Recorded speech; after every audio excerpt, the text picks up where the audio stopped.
தமிழும் இங்கிலீஷுமே சரியாக படிக்க தெரியல பசங்களுக்கு 12th ஸ்டாண்டர்ட் வரலுமே. எத்தனை பேர் இங்கிலீஷ் லாங்குவேஜில் பேசுகிறவங்க இருக்கிற நாங்கள் கூட அந்த காலத்தில் டிகிரி படித்து இங்கிலீஷில் என்னால் சரளமாக பேச முடியுது.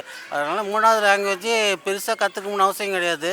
தமிழ் நம்ம இவங்க வந்து 3வது லாங்குவேஜ் கற்றுக் கொடுத்ததுல நம்ம தாய்மொழியே இல்லாமல் போயிடும் ஒரு காலத்தில்.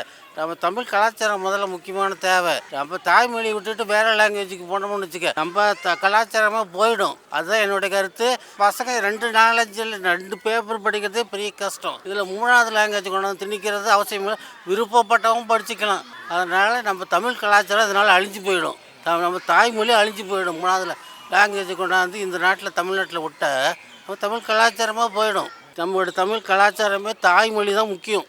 தாய்மொழியில் படித்த அப்துல் கலாம் விண்வெளிக்கு அனுப்புனாங்களே 3 பேர் தமிழ் மீடியத்தில் படித்தவங்க தான். அதனால் என்னுடைய கருத்து இதுதான். 2 லாங்குவேஜே போதும். மத்திய பிரதேசம், உத்தரப்பிரதேசம் இதெல்லாம் வந்து ஹிந்தி தான் அவனுக்கு தாய்மொழி.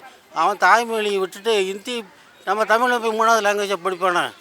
நீ சொல்லுப்பா. நீ நினச்சி பாருங்கள். தமிழில் போய் 3வது லாங்குவேஜ் அந்த ஸ்டேட்டில் எடுத்து படிப்பானாமே.